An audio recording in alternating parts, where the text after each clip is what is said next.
Bonjour chers tous et merci de rester connectés sur AT Communication pour plus de vision professionnelle. Nous sommes dans InfoSport. En Côte d'Ivoire, Yacine Idriss Diallo, aux côtés des étudiants de l'Université Nord-Sud, Institut Fama à Abidjan. InfoSport. InfoSport, c'est votre espace réservé à l'actualité sportive. InfoSport, c'est sur AT Communication.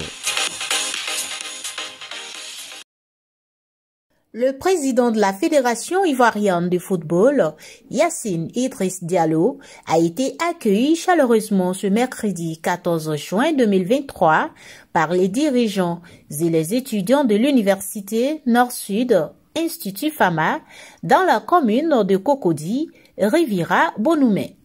Quel est l'intérêt particulier pour la Fédération ivoirienne de football à travers cette rencontre aujourd'hui? L'intérêt, c'est de partager avec la jeunesse. Je disais tout à l'heure, et je le dis en toute sincérité, je félicite M. Diabaté, le président fondateur et l'administrateur directeur général, pour ce qu'ils ont fait, parce que c'est impressionnant. Avoir 9000 étudiants, plus de 9 campus sur quasiment toute la Côte d'Ivoire, c'est une fierté pour la Côte d'Ivoire d'avoir un groupe de cette qualité qui donne le savoir.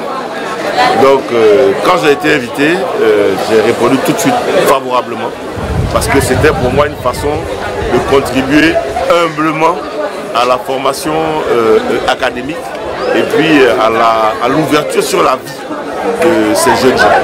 Lamine Diabaté, président fondateur de l'université, s'est dit très ravi de recevoir le leader du football ivoirien dans ses locaux. Je suis heureux ce matin, moi-même et puis tous ceux qui sont là, les enfants qui sont là. Je suis toi parce qu'il y a beaucoup de choses qui nous lient. La loi au plan national. Tu portes le cœur de ce qui est les fondamentaux de ce que les Ivoiriens attendent, c'est-à-dire le football ivoirien et l'espoir de nous voir être couronnés à partir de l'année prochaine, c'est en janvier, voilà, Inch'Allah, que nous ayons cette coupe-là, la Coupe d'Afrique en Côte d'Ivoire, notre troisième Coupe d'Afrique. Suivons ici les échanges qui ont meublé cette rencontre. C'est vrai que le football c'est une science, on va dire même que ça repose donc sur beaucoup de calculs et de stratégies mathématiques, mais de là à se retrouver président de la Fédération ivoirienne de football, il y a forcément tout un parcours. Comment on y arrive? L'opportunité qui me donne d'être aujourd'hui parmi vous, pour l'opportunité que j'ai de passer du temps avec mes enfants. Et quand je vous vois, en fait, ça me ramène loin en arrière. Quand j'étais à l'université d'Abidjan, je n'ai jamais imaginé un jour que je serais assis devant vous en tant que président de la fédération. Je le dis parce qu'il m'a posé une question relative à mon parcours scolaire et universitaire. Je le dis parce que vous devez comprendre que la vie, il faut avoir des ambitions, il faut rêver, il faut y croire, il ne faut pas avoir de limites. Donc tous nos engagements financiers, nous les avons tenus. La deuxième des choses, c'est les engagements de relance des compétitions. Vous devez savoir que depuis plusieurs années, il y a certaines catégories de compétitions qui ne se déroulaient pas. Donc on a fait un championnat Ligue 1 sur toute le territoire national. On a fait le championnat Ligue 2. On a fait le championnat de la division 3. On a fait le championnat de football féminin Ligue 1. On a créé le championnat de football féminin Ligue 2. On a relancé toutes les compétitions amateurs qu'on appelle district et puis régionales, donc dans toute la Côte d'Ivoire. Donc simplement, on a fait rouler le ballon à nouveau dans tout le pays, ce qui n'était pas le cas auparavant. Donc ça c'est au plan purement sportif, au plan financier, au plan sportif. Et puis au plan du bien-être des joueurs, on a négocié avec les clubs la mise en place de SPIC, qui n'existait pas en Côte d'Ivoire. Donc on est tombé d'accord. Maintenant, les joueurs de Ligue 1 en SPIC, les joueurs de Ligue 2 en SPIC, les joueurs de D3 en SPIC. Je me nomme Salbintou, étudiante en première année tourisme et hôtellerie au campus de Vidi. Ma question est la suivante. depuis le départ des joueurs de la génération de Didier Drogba.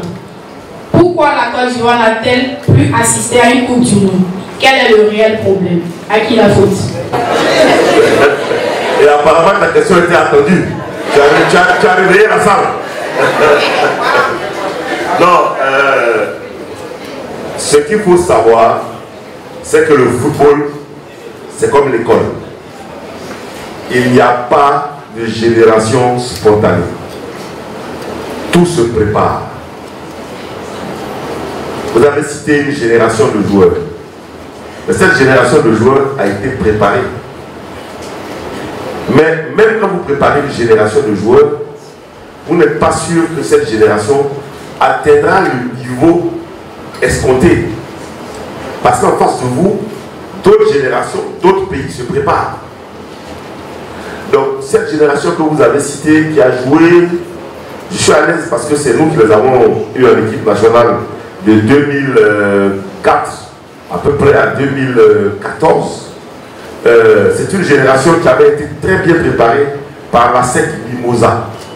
La rencontre a été clôturée par la remise d'un cadeau au président de la FIFA, des mains du fondateur. C'était Infosport avec Angéline Aïcha sur AT Communication depuis Abidjan.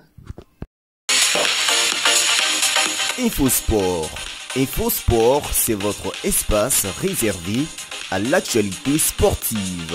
Infosport, c'est sur AT Communication.